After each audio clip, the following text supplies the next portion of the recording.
Mr. President, today is the 5th anniversary of the Deferred Action for Childhood Arrivals program known as DACA.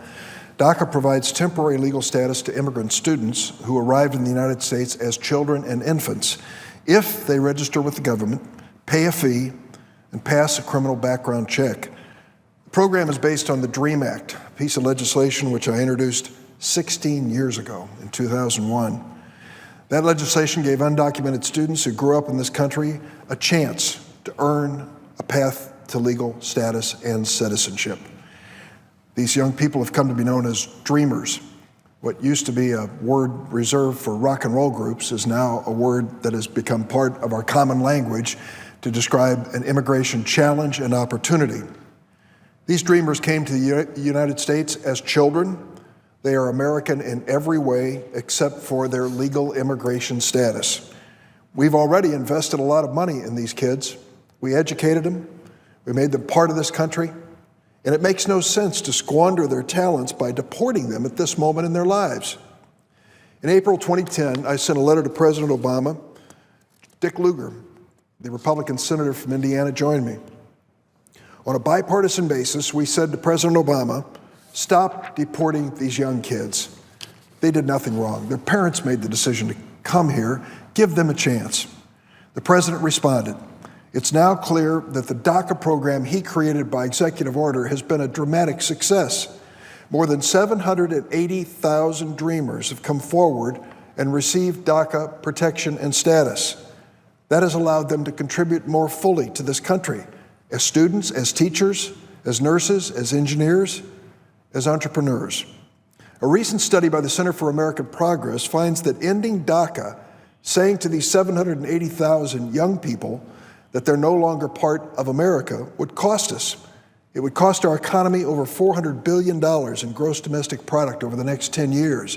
These are productive citizens doing good things for America. I should take that back. They are not citizens yet. They are productive people doing good things for America whom I want to make citizens if the DREAM Act becomes law. I have many differences with President Trump on immigration. For example, the president's January 25th executive order makes up to 8 million immigrants priorities for deportation and seeks to create a deportation force by tripling the number of immigration agents. This ignores the reality that the vast majority of undocumented immigrants are law-abiding individuals who make important contributions to this country and have deep roots in the United States. But I'm grateful, and I say that publicly, I've said it before, I'm grateful that President Trump has decided to keep the DACA program in place. Homeland Security Secretary John Kelly and U.S. Citizenship and Immigration Service Director nominee Francis Cisna have promised me personally and publicly that they will maintain the existing guidelines for the DACA program. I appreciate this commitment. I intend to hold them to it. But Congress also has an obligation to do its job. We ought to do something we rarely do in the United States Senate: pass legislation, fix our broken immigration system. Think about this. On June 27, 2013, 4 years ago, the Senate, on a bipartisan basis, passed comprehensive immigration reform by a vote of 68 to 32, better than 2 to 1. I was glad to be part of the gang of 8 Democrats and Republican senators who worked for months for the bill that passed by this margin. It strengthened border security. It protected American workers.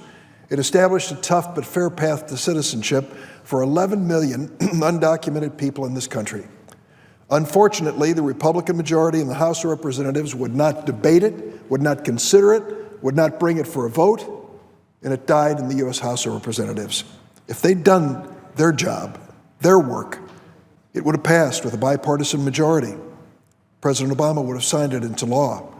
I might not be standing here today talking about this issue. Over the years, I've come to the floor of the Senate to tell story after story about dreamers, the young immigrant students who grew up in this country. These stories put a human face on the DACA program and the DREAM legislation. They show that immigration makes our country stronger. Today, I want to say a word about Giselle Escobedo.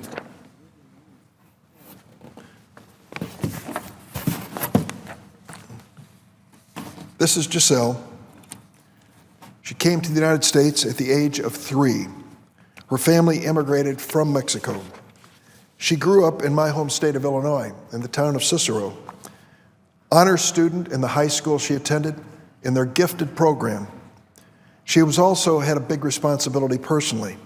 From a young age, she's been one of the primary caregivers for her brother, who suffers from severe autism. And during the little spare time that she had, Giselle was a volunteer in her community, helping organizations provide care for children with autism.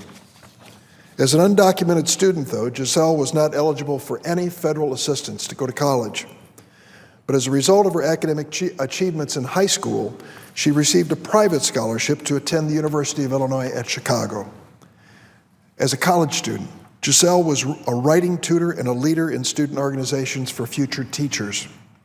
In 2010, she graduated from the University of Illinois at Chicago in the College of Education with a degree in elementary education. At the graduation ceremony, Giselle received a Dean's Merit Award. She delivered the graduation speech for her class. She wanted to start using her degree as an elementary school teacher, but because she was undocumented, that wasn't possible. Instead, she continued her education and earned a master's degree at the University of Illinois. She was accepted into a disability leadership program as a family advocate. Then, in 2012, the world changed for the better for Giselle. President Obama established the DACA program. She immediately applied for DACA, and then in 2013 completed her master's degree and became an elementary school teacher. For the last 4 years, Giselle has been a teacher in the Berwyn South School District. Last year, she was awarded a Certificate of Achievement for her leadership as one of 2 teachers to implement the first ever dual language program in the district. Giselle sent me a letter. I'd like to read part of it as part of the record. Here's what she said. DACA has enabled me to become a meaningful member of society by opening doors that would have otherwise not been accessible. DACA recipients like myself are more than just a policy. My hope is that when people listen to our stories, they will notice the kind of people we are, the individuals that we are, and the kind of contributions we make, not only to the economy, but to our society. I reflect on that paragraph and think about this young woman, the challenges she's faced within her family, and challenges imposed by the fact that she was undocumented. She has never lost sight of her commitment to her family, to her disabled sibling, and to many others in her community. Now she wants to be a teacher. Wouldn't you be proud and honored to have your child in a classroom with someone with Giselle's master's degree and values? I certainly would. Giselle and other dreamers have so much to give to the United States. But without DACA and without the DREAM Act, Giselle would be deported back to Mexico, a country where she hasn't lived since she was 3 years old. So will America be a stronger country if we send away people like Giselle, if we deport them and say that we don't need them in our future? Of course not. The answer is clear. Giselle will make America a better place. Today, we celebrate the DACA program, which has given Giselle and hundreds of thousands of other dreamers the chance to finally come out of the shadows. But we also recognize DACA as a temporary solution. Ultimately, Congress, and especially the Senate, must step up and show leadership here. Make certain that we address the failings and weaknesses of our broken immigration system. Say to the 780,000 protected by DACA, that you stepped forward, paid your fee, submitted yourself to a background check, and have been given a temporary opportunity to be part of America. Now it's our job to translate that into a permanent opportunity for these young people to make America a better place.